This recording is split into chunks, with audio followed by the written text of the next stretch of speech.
Bismillahirrahmanirrahim. Assalamualaikum warahmatullahi wabarakatuh. Alhamdulillahirabbil alamin. Wassalatu wassalamu ala asyrafil anbiya'i wal mursalin wa ala alihi wa sahbihi ajma'in. Subhanaka la ilma lana illa ma 'allamtana innaka antal alimul hakim. Rabbi shrah li sadri wa yassir li amri wahlul 'uqdatam min lisani yafqahu qawli, amma ba'd. Tuan-tuan, puan-puan, muslimin, muslimat yang dirahmati oleh Allah Subhanahu Wa Taala. Pertamanya kita panjatkan kesyukuran kita kepada Allah Subhanahu Wa Taala kerana dengan limpah rahmatnya Allah Subhanahu Wa Taala beri kita sama-sama peluang berada di dalam majlis ilmu kita pada malam ni. Moga-moga kehadiran kita akan termasuk di dalam timbangan amal soleh kita nanti. Amin ya rabbal alamin. Baik, pada malam ni insya-Allah kita akan sambung kuliah kita menggunakan kitab 40 hadis penghapus dosa. Kita sampai pada hadis yang berikutnya adalah berkaitan dengan membaca surah Al-Mulk. An Abi Hurairah radhiyallahu anhu anin Nabi sallallahu alaihi wasallam qala inna suratan fil Qur'ani 30 ayatan syafa'at li sahibiha hatta ghufira lahu tabarakalladzi biyadihil mulk.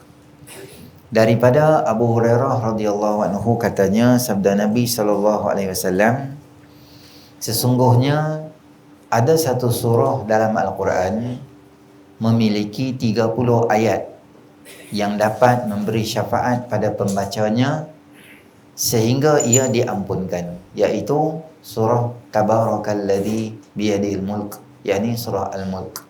Hadis riwayat Ibnu Majah. Membaca dan menghayati surah Al-Mulk dapat menghapuskan dosa dan menjadi syafaat ketika berada di dalam kubur. Baik. Pada malam ni kita nak tengok satu amalan yang mudah yang boleh menyebabkan Allah Subhanahu Wa Taala ampunkan dosa kita adalah dengan membaca surah Al-Mulk. Membaca surah Al-Mulk ni adalah menjadi sunnah Nabi SAW, antara surah yang Nabi baca sebelum tidur. Ada lagi beberapa surah yang Nabi SAW baca. Antaranya Nabi rajin baca surah As-Sajadah, antaranya surah Al-Mulk. Antaranya ada hadis Nabi baca surah Az-Zumar sebelum tidur. Antaranya ada hadis Nabi baca surah Isra sebelum tidur. Jadi pelbagai surah. Cuma surah Al-Mulk dan surah As-Sajadah ni tak pernah Nabi SAW tinggal sebelum daripada pada tidur. Jadi tuan-tuan muslimin rahmati oleh Allah Subhanahu Wa Taala, surah Al-Mulk dalam hadis ini ada beberapa benda. Yang pertama, Nabi SAW sebut jumlah ayat dalam surah tersebut. Maka kata ulama, jumlah ayat dalam Al-Quran dan susunan ayat dalam Quran itu adalah ia dinamakan sebagai tauqifi. Tauqifi ni makna dia apa? Tauqifi ni susunan dia datang daripada Nabi sallallahu alaihi wasallam. Walaupun Iqra bismi rabbikal ladzi khalaq tu turun awal, tapi dia tidak berada di awal surah yang pertama. Yang berada di awal pertama adalah Al-Fatihah. Jadi susunan surah ditentukan oleh Nabi SAW. Yang kedua, jumlah ayat juga ditentukan oleh baginda Nabi SAW. Macam mana Nabi tahu? Itu adalah setiap tahun Nabi SAW akan membaca atau tadarus Al-Quran dengan Sayyidina Jibril alaihissalam sebanyak 2 kali. Jadi setiap susunan, jumlah ayat, ayat mana dulu, ayat mana awal, semuanya itu adalah ketentuan daripada Allah Subhanahu Wa Taala dengan lisan baginda Nabi sallallahu alaihi wasallam yang ajak pada para sahabat, kemudian susunan dibuat lepas pada tu. Daripada ayat ni, daripada surah ni juga kita tahu, yang pertama Nabi sendiri mention surah Al-Mulk ada 30 ayat. Yang kedua, nama-nama surah itu juga adalah tauqifi, datang daripada Nabi sallallahu alaihi wasallam. Nama surah tu bukan sahabat reka. surah Al-Baqarah, surah Ali Imran. Kebiasaannya surah yang dinamakan itu dia ada related atau kena-mengena dengan apa isu yang ada di dalam tu. Surah Al-Fatihah surah pembukaan kerana dia awal ada kat depan. Surah Al-Baqarah dinamakan Al-Baqarah kerana apa? Kerana ada kisah berkaitan dengan Al-Baqarah di antara Nabi Allah Musa AS dan dan Bani Israel yang Allah Subhanahu Wa Taala suruh mereka cari lembu. Mereka pun kata lembu kala apa, lembu jenis apa, jadi menyusahkan mereka. Ada cerita. Ali Imran, keluarga Imran. Keluarga Imran ni siapa? Imran, isteri dia adalah Hannah, anak dia adalah apa? Anak dia adalah Maryam alaihissalam. Maryam turun anak dia kepada siapa dia? Isa alaihissalam. Cerita tentang keluarga yang hebat ni. Inna Allah hastafa Adam wa Nuhan wa ala Ibrahim wa ala Imran ala alamin. Allah Ta'ala telah memilih Nabi Allah Adam alaihissalam. Inna Allah astafa Adam wa Nuhan wa ala Ibrahim. Nabi Allah Nuh, keluarga Ibrahim dan keluarga Imran. Ini 4 orang keluarga yang Allah Subhanahu Wa Taala pilih, dan cerita ada banyak pengajaran di sebalik cerita. Jadi nama-nama surah ni ditentukan oleh baginda Nabi sallallahu alaihi wasallam.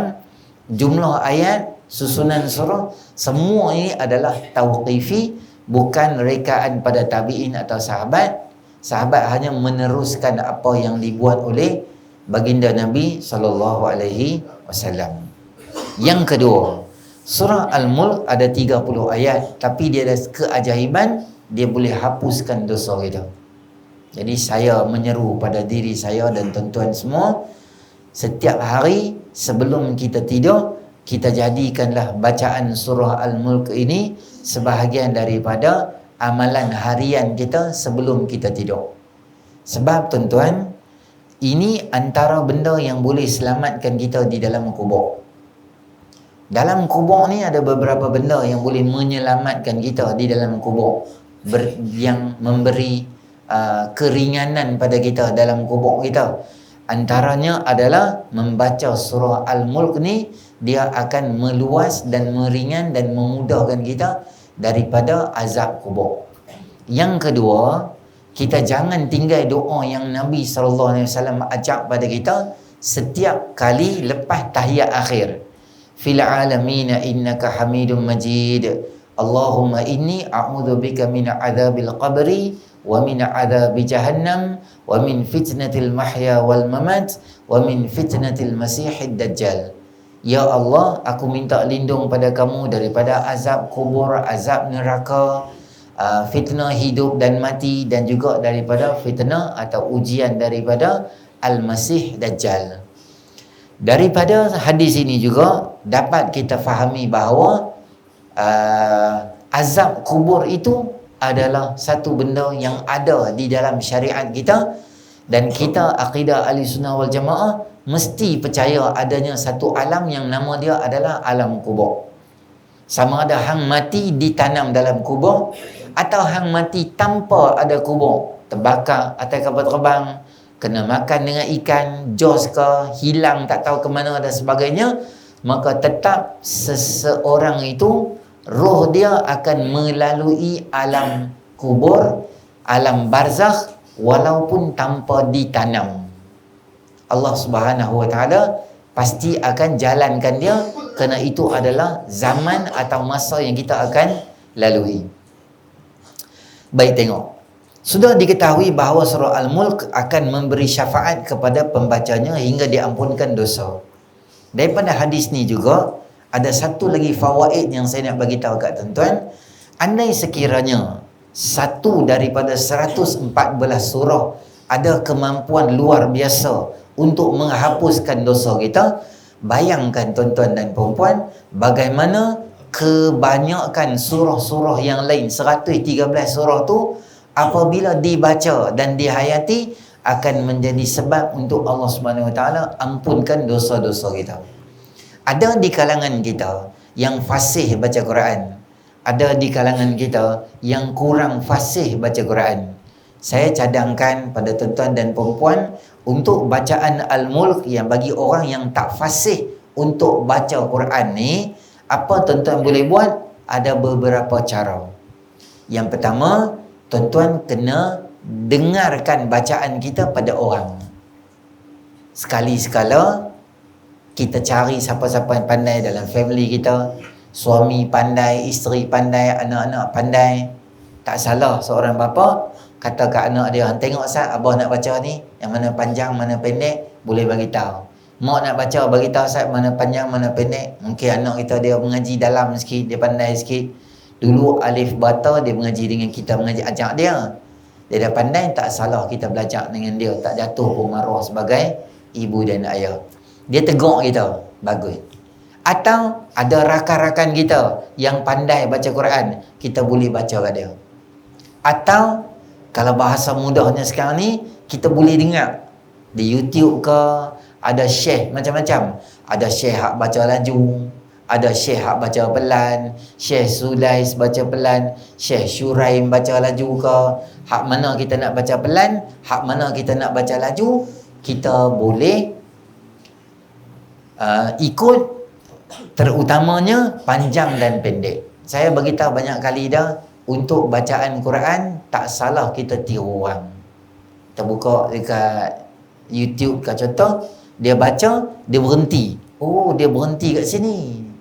Oh, syekh ni dia ambil balik kat sini. Boleh sini tak ada berhenti. Sebab apa dia berhenti? Oh, dia ambil balik belakang. Oh, kalau berhenti ambil kat sini. Oh, dia sambung dua ayat ni. Sebab apa dia sambung? Saat aku nak tengok makna, oh, ada kena mengena dua ayat ni, sebab tu dia sambung. Kita tiru bacaan orang tu, satu benda yang baik dan bagus dalam Al-Quran. Bagus, benda tu sangat elok dan sangat bagus. Tiru bacaan dia. Kadang-kadang kita duk baca selalu dah, tapi panjang pendek kita tak kena.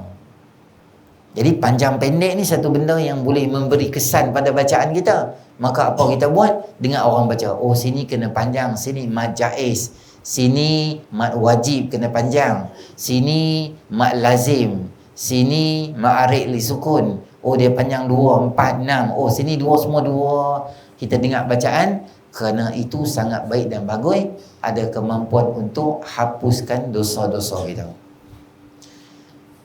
Al-Mulk ni tuan-tuan, sekali-sekala kita buat boleh. Selalu tak larat lah. Kadang-kadang kita terlupa, kadang-kadang kita ingat, tapi syaitan timbul atas kepala kita, kita jadi tak ingat kok. Ini nama dia, kita kena strict dengan diri sendiri. Semua benda-benda sunat ni, kita kena, kalau kita kata paksa, bahasa kasar sangat. Bahasa mudahnya, disiplinkan diri kita. Cukup waktu ni, aku kena buat apa. Cukup waktu ni, aku kena buat apa. Cukup waktu ni, aku kena buat apa.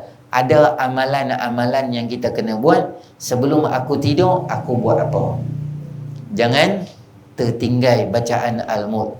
Bacaan dia mudah, 30 ayat. Kalau tuan-tuan selalu duk baca, saya rasa dalam sebulan lebih lah, kurang-kurang 3-40 hari macam tu kita duk baca-baca-baca, kita dah ingat dah surah tu. Tak ada lah hafal, tapi kalau kita terlepas pun kita boleh duk sambung tu, dia boleh teringat dengan sendiri tu. Dia tak payah tengok sebiji-sebiji dah.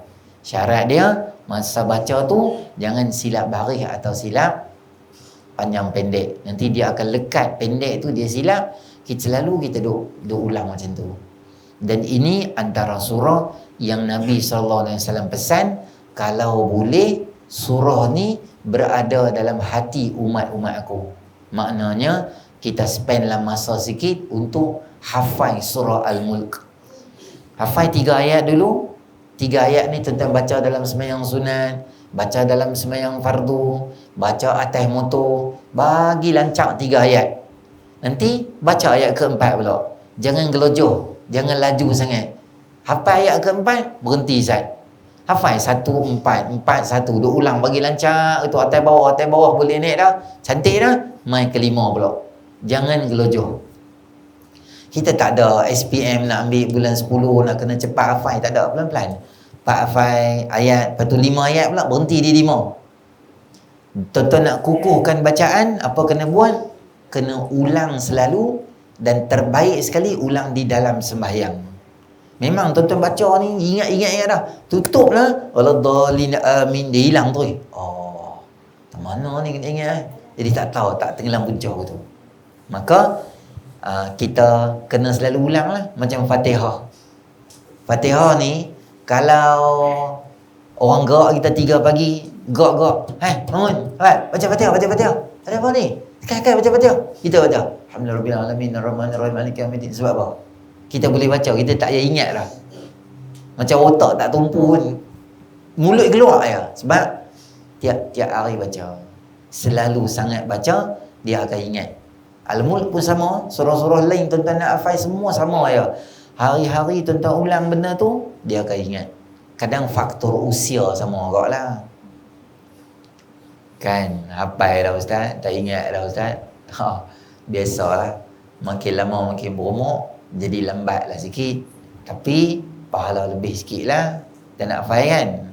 Satu lagi pemakanan. Pemakanan pun kena tengok dia tak. Semua benda saya boleh sumbat dalam mulut, memang dia tak lekat lah. Bukan tak lekat teruk ke tu. Kuliah pun jari tak jumpa. Dia boleh baca sajadah, keluar aku Al-Mulk. Tak. Dia baca sajadah, dia boleh keluar aku Yasin. Tanzilul kitabi la raiba fihi min rabbil alamin. Am yaquluna iftara bal huwal haqqu min rabbika litunzira qauman ma atahum min nadhirin min qablika la'allahum yahtadun. Sajadah. Litunzira qauman ma unzira aba'uhum fahum ghafilun. Laqad haqqal qawlu ala. Sedap dia baca. Dia punya syok baca sampai mana? Wa ma liyala. Dia pelik dah. Semalam aku baca dah wa ma liyala Yasin. Hari ni aku baca pula. Berhenti pula. Dah lah baca wa ma liyala. Kira apa dah? 6.45 dah. Kena subuh pula 6.20. Dia baca sajadah 6.50. Dia berhenti di wa ma liyala. Dia start balik. Bismillahirrahmanirrahim. Alif lam mim.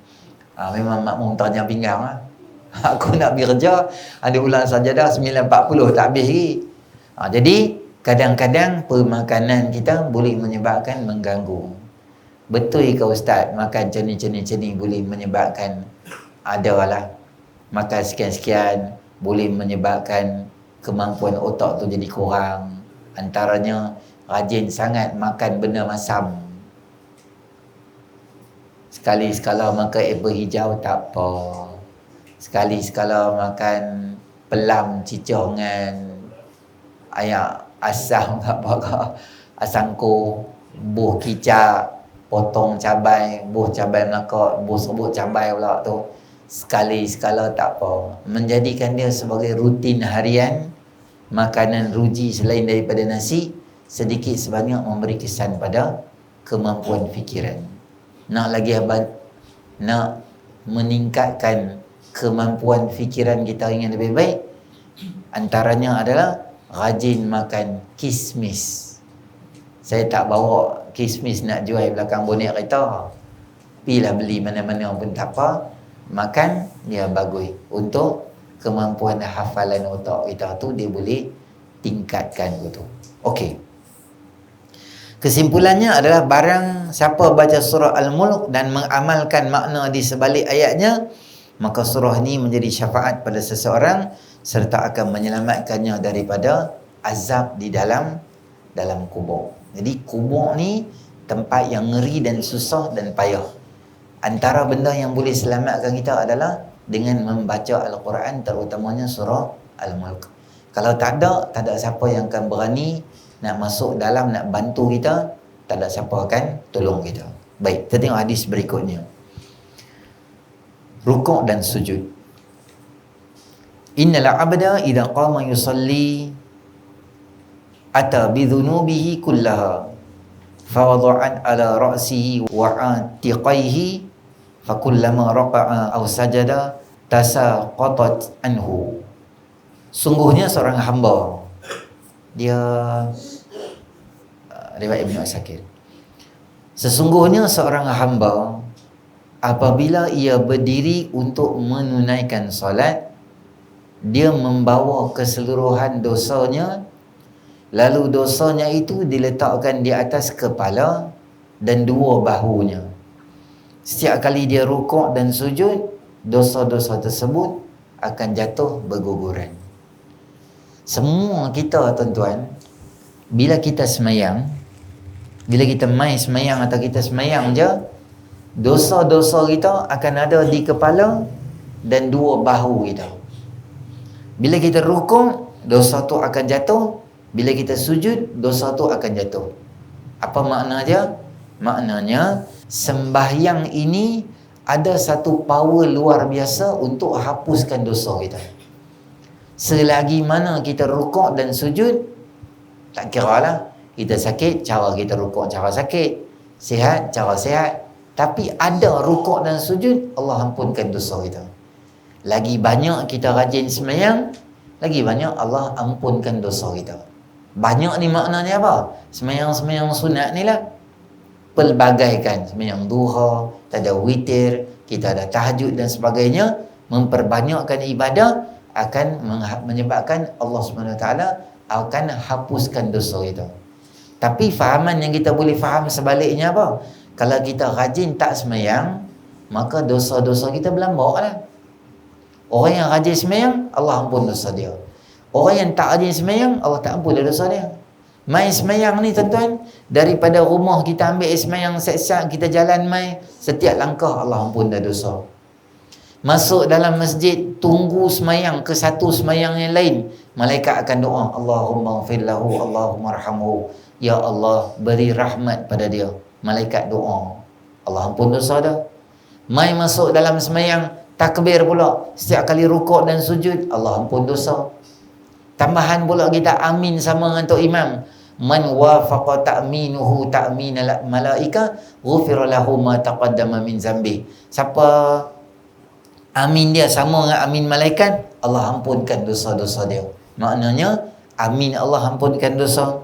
Dalam hadis lain siapa sebut, Tok Imam kata sami Allahu liman hamidah, siapa ikut Rabbana walakal hamd, kata macam tu, Allah ampun dosa dia lagi. Lepas tu dalam sembahyang ada apa lagi? Rabbighfirli warhamni, ya Allah ampuni dosa aku. Lepas sembahyang, Assalamualaikum warahmatullahi, Assalamualaikum warahmatullahi, Astaghfirullahalazim, Astaghfirullahalazim, Astaghfirullahalazim, Allah ampun dosa lagi. Maknanya setiap kali semayang, banyak dosa yang Allah ampunkan dia. Sebab tu orang yang rajin semayang, mustahil dosa dia akan ada selalu. Sebab lepas subuh dia buat dosa. Dia semayang zuhur, subuh dan zuhur dosa diampunkan. Dia semayang zuhur ke asar, zuhur asar diampunkan. Maknanya Allah Subhanahu Wa Taala akan hapuskan dosa orang-orang yang sembahyang, sama ada sebelum dia semayang dan dalam dia semayang tu. Tengok hadis kata apa. Hadis ini menunjukkan bahawa solat itu sendiri ibadah yang dapat menghapuskan dosa seseorang. Bila seseorang rukuk dan sujud ketika solat, gugurlah dosa yang diletakkan di atas kepala dan dua bahunya. Ini menunjukkan bahawa rukuk dan sujud yang merupakan perbuatan dalam solat antara perkara yang dapat menghapuskan dosa. Sebab tu bila rukuk dan sujud, kena ada tuma'ninah. Jangan laju sangat. Bila rukuk, Allahu Akbar, berhenti sat. Sami Allahu liman hamidah. Kadar mana berhenti? Kadar orang sebut Subhanallah lebih kurang 2 saat. Subhanallah, angkat. Tak boleh semayang cap, laju macam tu, semayang dia tak sah. Tentu ingat hadis musi'us salah, hadis orang yang rosak semayang dia. Nabi kata kat dia, irja' fasalli fa innaka lam tusalli. Hang pi semayang, yang tadi tu kira tak semayang. Yang tu tadi tu kira tak jadi semayang, kena semayang balik sekali lagi. Kita cek lah, berapa puluh tahun kita duduk semayang, tapi kualiti semayang kita tu macam mana, level dan tahap semayang kita tu di sisi Allah Subhanahu Wa Taala. Walaupun kita dah lama semayang, belum tentu semayang kita betul. Walaupun dah lama kita semayang, dan belum tentu bacaan-bacaan sembahyang dalam sembahyang kita tu dia tepat dan elok. Jadi pastikan bacaan kita elok, pastikan rukuk dan sujud kita ni sembahyang elok. Senangnya tuan-tuan, kalau laki main sembahyang jemaah lah, senang lah. InsyaAllah lah sembahyang kita jadi elok. Sebab tu imam ni walaupun dia lambat dah nak pergi mana-mana urusan, dia ada kerja mana-mana, insya-Allah dia sembahyang dia tu sembahyang bagi elok. Dia saya tengok tuan-tuan, kalau sembahyang kita elok, hidup kita pun dia jadi elok, jadi tersusun elok. Kalau sembahyang kita, orang Pulau Pinang kata cempera sembahyang kita, hidup kita pun jadi cempera. Kita tengok orang jenis sembahyang kalut, cucak sembahyang tu. Kalut hidup dia macam tu, jenis kalut, jenis tak apa-apa, jenis tak ada tenang, jenis macam kelang kabut hidup dia gitu. Tapi orang yang tenang, sembahyang, waktu, jaga semua sembahyang bagi elok, kita tengok dia punya watak dia akan jadi senang, tenang, dan watak dia jadi macam orang yang dia tak kelang kabut lah kehidupan kita. Jadi kita pastikan sembahyang kita tu kita jangan tinggal lah 5 waktu sembahyang tu. Dan nak lebih lagi dosa Allah ampun kita, banyakkan sembahyang-sembahyang sunat. Banyakkan sembahyang-sembahyang sunat yang kita tahu, mana kita tahu, kita buatlah sembahyang-sembahyang kita tu, dia akan mendorong kita menjadi orang yang baik. Jadi sembahyang ni saya bagi tahu tuan-tuan, dia akan manage hidup kita. Dia akan manage. Baru ni ada baguslah depa duk rajin main sembahyang tu, dia minta kat saya, Ustaz, nanti kenduri kahwin anak saya, boleh tak Ustaz bagi tazkirah? Kenduri start pukul 12:30 habis kenduri. 12 Ustaz tazkirah sampai 12:30 ke 12:20 ke 15-20 minit. Kemudian lepas tu kita sambunglah orang untuk makannya tu. Boleh tak? Saya kata bagus ya idea ni. Tapi saya agak takut juga nak tazkirah time-time tu. Kerana tazkirah time tu saya ada beberapa pengalaman ceramah di restoran sebelum buka puasa. Restoran tu minta lah kat mereka duit RM50, RM60, RM70, RM80 untuk Ramadan sebelum buka puasa. Makanlah nasi Arab ke, nasi England ke, nasi goreng ke, kambing golek ke, kambing gelek ke. Nak gelek teh kambing pun boleh. Janji RM80. Saya kena tazkirah 6.50 sampai 7.20, 7.30 azan maghrib, 10 minit persiapan doa dan sebagainya. Saya pun cakap lah 6.50 mula cakap. Tapi disebabkan orang nak penuhi RM7-80 mereka tu, dia ni jalan ambil nasi, dia tu jalan ambil kuih, dia ni jalan ambil ayam. Jadi hasilnya ceramah aku malam tu dia jadi sampah. Siapa pun tak dengar ceramah, sebab semua duk kalau nak ambil minuman, nak ambil makanan, nak ambil manisan, nak cukup. Lepas tu ada pula mak-mak suap anak dia siap-siap. Yalah, pukul 7 anak dia makan, lagi 7.30 anak dia, mak dia makan. Tak adalah anak dia nak kacau dia sangat. Dia suap anak tu menangis. Tentana, saya rasa macam menyesal pula aku nak ambil ceramah time tu. Siapa pun tak dengar ceramah. Yalah, tak salah orang juga. Mereka nak habis duit mereka juga. Tak apa nak dengar ceramah ya. Banyak juga 2-3 kali kena ceramah yang kita berhadapan dengan orang dan makanan ada kat situ. Saya tak akan ambil ceramah dulu lah. Boleh tazkirah makanan kat luar, ambil makanan persiap, masuk dalam majlis di dalam, hanya yang pegang makanan, fokus gitu. Macam tu boleh. Kalau hang duduk di luar, orang semua lebih pada tumpu pada makanan, orang takkan nak dengar ke ceramah tu. Saya tak akan ambil juga ceramah selepas perbarisan atau perarakan Maulidur Rasul. Sallallahu alaihi Muhammad, pusing rata kampung mai dah. Lepas tu dijemput ustaz untuk ceramah. Siapa habuk pun tak akan dengar ceramah. Sebab orang dah letih, dah tak larat. Saat dia pergi minum sangkuit, dia duduk balik. Dia minum sangkuit, dia duduk balik.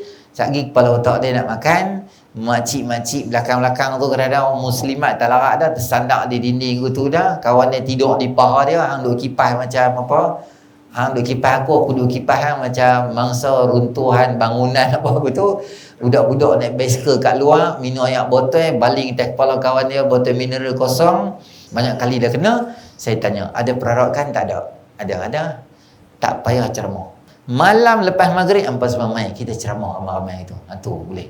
Ataupun sebelum perarakan, betul ya? Sebelum perarakan dia perlu semangat pula. Saya tanya kat dia, kenduri pukul 12 sampai 12.30. Saya tanya kat dia, hang nak dengar ceramah aku? Hang super sibuk hari tu. Hang pun najib baju Melayu besar dah, poket. King Kong lah. Seluar pun ada poket banyak, lebih kurang 13 poket. Kok dalam lagi, kok luar lagi. Tu nak bawa duit banyak kan? Hang nak dengar ceramah? Dia kata, saya pun sibuk ustaz. Dah hang pun sibuk, siapa nak dengar? Betul juga. Tak apa ustaz, kita awalkan 15 minit. 11.45 kita start, dia kata. Saya kata, hang tuan rumah 11.45 nak start majlis, ke 12 start majlis, 11.45 agak-agak hang boleh ke tumpu nak dengar ceramah, nak layan ke aku ke apa ke? Tak ada, tetamu duk mula mai, hang bersibuk. Takkan orang pertama mai hang duduk depan dengar ceramah aku, siapa nak salam dengan dia? Susah tak? Susah. Jadi saya kata senang, tak payah ceramah lah. Hang pi kenduri semua siap, anak menantu apa semua, malam pun main ceramah. Malah anak menantu hang tak main dah. Dia pun tak larat dah. Yang harap nak main, hang lah. Hang pun tak tahu lah larat ke tak larat. Hang pun tidur lah esok pagi hang main. Senang hang rehat dulu. Esok-esok tenang, bawa anak menantu semua, kenduri semua, main balik. Yang nombor 2, kadang-kadang tuan-tuan, saya habaq lah kat kita di sini. Sagi tuan-tuan kata saya belagak dan sombong pula. Ada orang kadang-kadang mereka mai, mereka kata, ustaz boleh ke minta tolong doa masa kenduri kahwin? Boleh doa.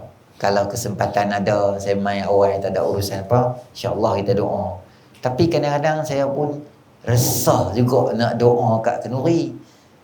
Keadaan kenduri tu pun jadi macam saya serba salah nak doa. Kadang-kadang ada sanding yang hebat sangat. Kadang-kadang ada lagu, Allah, lagu tu sampai koyak dewan tu, tebang. Kita cakap dengan member kita pun tak dengar. Bila sampai, wah, kita kena khayal kat dia. Sebab lagu tu kuat sangat. Tetapi Masjid Kampung Rawa, Mayang, sebelah ada Dewan Rakyat Jalan Patani tu. Kalau mereka buat kenduri, tuan-tuan, sini waladdallin, amin, sunyi kan? Tang tu lagu, tepung. Sini gerak ni. Tok Imam pun macam kepala macam ni dah. Lambat nak baca surah sebab duk dengar lagu tu. Kuat sangat lagu tu. Dah hang buat majlis kenduri yang macam tu, hang nak suruh aku doa, aku jadi serba salah lah doa aku tu. Ada live band Kugiran. Yang menyanyi tu tudung pun tak pakai. Duduk di situ, main gitar kecil gitu, ada drum apa semua tu, nyanyi. Lepas tu saya pun main lah kenduri. Dah orang panggil kan, kita pergi lah. Lepas tu dia kata, Ustaz. Dia pun sampai lah. Ustaz, sampai. Saya sebut tiga-tiga. Ustaz, kita nak suruh Ustaz baca doa. Macam doa tak mana? Dia ni nak Kugiran tang ni. Tak payah lah, live. Tiba-tiba panggil orang baca doa aku tu, saya jadi serabut aku tu. Saya suka pergi kenduri tak bila. Awal buka periuk aku sampai tak berapa belah. Sagi pengantin mai, sagi banyak cerita. Hang mai kuliah, hang mai ceramah, hang bagilah sedikit. Tak ada lah kata nak hebat sangat. Sikit beza lah pada orang tak main mengaji tu, bagilah sedikit beza pun tak apa dah. Takkan hang buat kenduri pukul 12. Takkan hang tulis ketibaan pengantin di kad tulis 1.5 azan tu pengantin sampai. Tak ada. Sedikit fikir otak tu sikit pun tak apa. 1.5 mana azan Zohor kot. Betul-betul kawan tu. Tuan-tuan, kita di Pulau Pinang ni Semua tempat Dewan Kenduri ni, dia mesti ada keliling Kelalang ni masjid dan surau. Mesti dengar ya. Melainkan buat di hotel ke tingkat apa ke, tak boleh dengar. Setakat Dewan Rakyat, Dewan Sungai Ara, Dewan mana, kok ni yang tuan-tuan abang semua tu dekat dengan masjid, dekat dengan surau. Kita dengar azan tu, kita akan dengar. Jadi bila pengantin letak kaki, tuan rumah pula abang dah, pengantin turun pada kereta je, jangan dia turun je mesti sini dah. Geng-geng kompang duk tunggu lah, tangan getang lah. Dah terima 250, nak kena kompang lah, takkan nak kira azan lah. Letak je kaki je. Situ lah, hayya ala salat, azan. Sini turun ni, kompang di palu, pak berdebung, hayya ala falah, minyak tebang ke tu. Macam tu anak suruh aku doa apa, aku jadi serabut lah kepala otak tu. Tuan rumah kan, kena abang, tunggu Zat, bagi azan habis dulu. Itu baru champion. Paling tak ada ketak anak turun time tu kan. Hang kenduri kahwin pukul 6. Takkanlah. Saya tak boleh fikir. Orang panggil cannot brain, orang panggil bahasa lah. Tak boleh fikir. Takkan pengantin sampai 7.30. Ni waktu apa ni? 7.30 ni waktu azan maghrib. Tak ada sikit manners ke, bahasa kasar lah tu. 7.30 tu kan waktu azan. Betul-betul Allahu Akbar, Allahu Akbar. Pengantin tu sampai lah. Kita pun nak balik lah. Dia bertahan lah. Ustaz tak? Baca doa. Ayolah. Bukan saya belagak sangat. Sekali saya baca doa, orang kata apa? Ustaz pun baca doa, boleh kot kugiran. Nanti kenduri anak kita boleh bagi kugiran. Sebab tengok okey ya ustaz ni, dia anggut 2 kilo dia boleh baca, okey kot. Dia makan 2 kilo ya. Hati aku jadi satu masalah. Lepas tu orang kata pula, sanding macam ni, lagu Hindu ke, lagu Hindustan, lagu orang putih, macam nak terkoyak dewan ke tu dah. Tak apa kot pasang lagu-lagu macam ni. Sebab ustaz pun baca doa tu okey kot. Jadi saya ambil keputusan, saya tak selesa lah nak baca doa dalam majlis-majlis macam tu.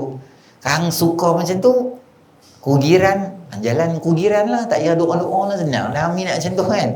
Jalan ku tu je. Jadi kita jadi susah hati pula. Ustaz lain boleh doa, ustaz belagak. Kalau ustaz lain boleh doa, alhamdulillah. Panggil lah, tak apa. Saya tak tahulah dia doa. Jadi saya pun jadi susah hati kak. Kita nak selawat, nak baca doa. Baca doa kadang-kadang baca doa. Macam mana? Baca doa. Sanding dah. Ponung dengan maplay ada situ. Ponung tak pakai tudung satu dah. Masyarakat nikah dia okey. Kemudian dia tak pakai tudung satu dah. Kemudian dia pakai baju sampai ke dada apa tu. Baju pengantin lah. Make up mahal. Lepas tu dia duduk situ. Lepas tu dia suruh kita baca doa. Aku nak baca doa apa?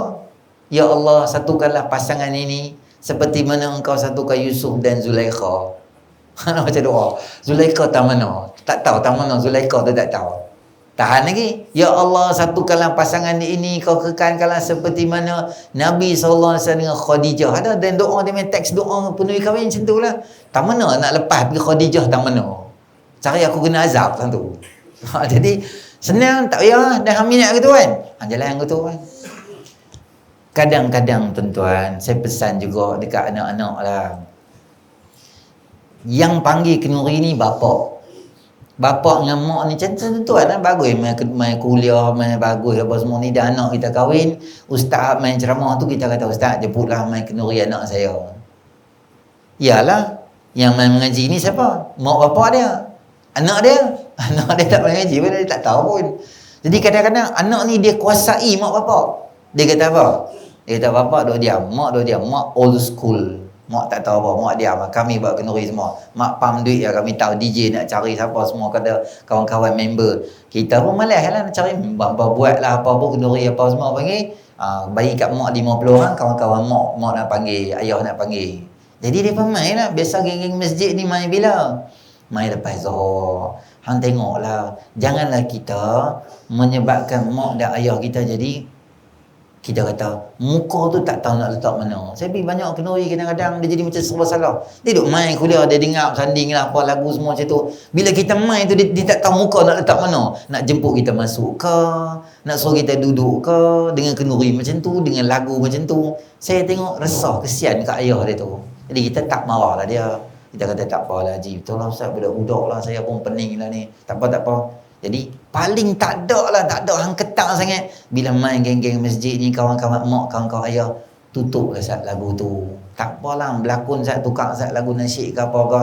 Korang-korang ketika orang masjid main, ketika siapa-siapa orang kenamaan kau Ustaz-Ustaz main ke, adalah sedikit penghormatan. Kadang-kadang Ustaz main dia pasang lagu apa-apa, gedebung gitu. Lepas tu dah duduk di meja apa semua, geng-geng masjid, geng-geng surau duduk tu, hang bagilah bunga telur tu, tak payahlah suruh markah main bagi pula. Ini pun satu cerita dengan abang lah. Markah tu dengan tudung tak pakai. Tu imam 67 dah umur. Abang Mam dia boleh letak tu. Abang Mam pula, isteri lama dah tak jumpa dah. Dah boleh dah meninggal tu. Dah seorang tu. Abang Mam pula, sudah. Nasi tak masuk mulut dah tu. Selerak di jubah betul ya nasi. Jadi kita, itulah tuan-tuan, hang mai time Zuhur tu saya pun terfikir, kalau mai time Zuhur ni tang mana nak semayang tu, tang mana. Saya dah ambil uduk semua dah, jadi saya boleh semayang terus. Kata orang, saya make up awak, saya ambil uduk, kemudian saya make up. Tapi hang tengok juga make up dengan siapa. Hang make up dengan pondan, uduk hang batal dah. Dia lelaki kan. Dah saya tengok dia macam perempuan lah Ustaz. Dia sebiji macam perempuan. Memanglah macam perempuan lah. Jangan lupa wiring dia semua, meter semua duk ada elok gitu. Meter dia buat pasal TNB tu jadi tak pasal gitu. Dia tetap dia adalah lelaki, dia bukan perempuan. Jadi dia pegang muka hang batal. Batal wudu, batal. Lepas tu hang dah pergi dewan 450 bang make up. Takkan hang nak ambil. Tuan-tuan beritahu saya, ada satu manusia hebat, dia baru make up 450 sampai dekat dewan 1:30, pukul 2 dia semayang, dia pergi basuh muka dia 450. Kemudian dia panggil orang main make up sekali lagi. Ada malam sikit, hari besok aku tak semayang, tambah aku dah make up 450, aku nak semayang. Tak ada pasal dia nak semayang tu. Jadi siapa tanggung? Suami yang baru akad nikah tak sampai 3-4 jam menanggung dosa isteri dia yang tak semayang. Jadi kita sebagai mak ayah, bagilah panduan pada dia. Hang nak buat kenduri, bapa duk pergi masjid, bapa duk pergi surau, ceni kenduri. Walaupun hang tak kesian ke abah ke apa ke, hang ingat kenduri nak dapat keberkatan ke apa ke, cakap dengan anak supaya kenduri ada keberkatan. Jadi moral of the story dia, saya nak abang, tuan-tuan jangan tiba-tiba panggil saya untuk doa kenduri kahwin. Ada orang telefon, boleh ke Ustaz doa? Boleh. Jadi sebab salah lah. Nak kata boleh pun tak tahu, nak kata tak boleh pun tak erti, nak kata boleh pun kenal, nak kata tak boleh pun jadi sebab salah juga. Jadi saya clear dekat tuan-tuan. Kalau tuan-tuan rasa kenduri tuan-tuan dan perempuan memenuhi spek saya, okey, tuan-tuan boleh panggil lah. Kalau rasa macam tak payah, dia ni banyak songeh ingat, tak payah doa pun tak apa. Okey, tak apa, tak ada masalah. Dia memudahkan dan untuk masa-masa depan nanti saya cakap kat tuan-tuan siap lah. Baik, nanti kita akan jumpa membaca 100 kali tasbih. A'udzubillahi minasyaitonir rajim. Bismillahirrahmanirrahim. Alhamdulillahirabbil alamin. Wassalatu wassalamu ala asyrafil anbiya'i wal mursalin wa ala alihi ajma'in. Allahumma anfa'na bima 'allamtana wa 'allimna ma yanfa'una wa zidna ilma. Rabbana atina fid dunya hasanah wa fil akhirati hasanah wa qina adzabannar. Sallallahu ala sayyidina Muhammadin nabiyil ummi wa ala alihi washabbihi ajma'in. Alhamdulillahirabbil alamin.